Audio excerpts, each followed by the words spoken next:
एक गांव में एक मूर्तिकार रहता जो मूर्तियां बनाता, पैसे भी अच्छे कमाया करता था। उसका बेटा भी यही काम करने लगा, लेकिन उसके पापा हमेशा कोई ना कोई कमी उसकी मूर्ति में निकाल दिया करते थे और कहते कि तुम इससे बेहतर कर सकते हो। बेटा भी अपने पापा की सलाह मानकर मूर्तियों को बेहतर बनाता।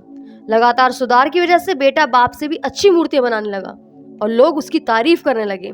उसकी मूर्तियां उसके बाप से भी ज्यादा अच्छे दामों में बिकने लगी।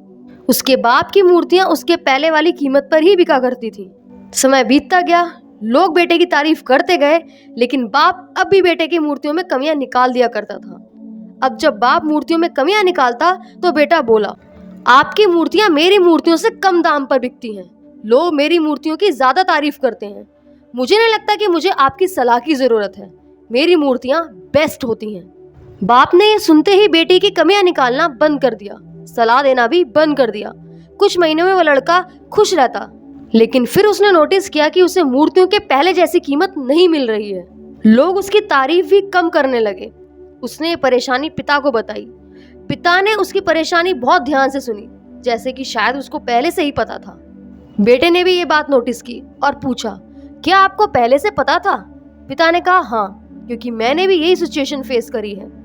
मैं भी इस हालात से जूझ चुका हूँ। तुम मुझसे ज्यादा अच्छी मूर्तियां बनाते हो। ऐसा नहीं है कि तुम्हारी मूर्तियों में कोई कमी होती थी, लेकिन जब मैं तुम्हारी मूर्तियों को कम अच्छा बताता था, तब तुम उन्हें और बेहतर बनाने में अपनी जान लगा देते थे।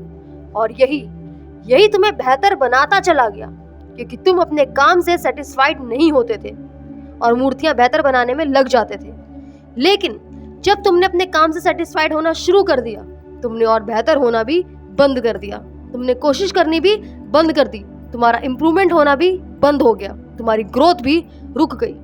हर किसी को उम्मीद होती है कि तुम और बेहतर करोगे। अगर ये ग्रोथ का ग्राफ रुक गया ना, तो समझ लो तुम्हारी तरक्की, तुम्हारी स्किल्स सब रुक गया।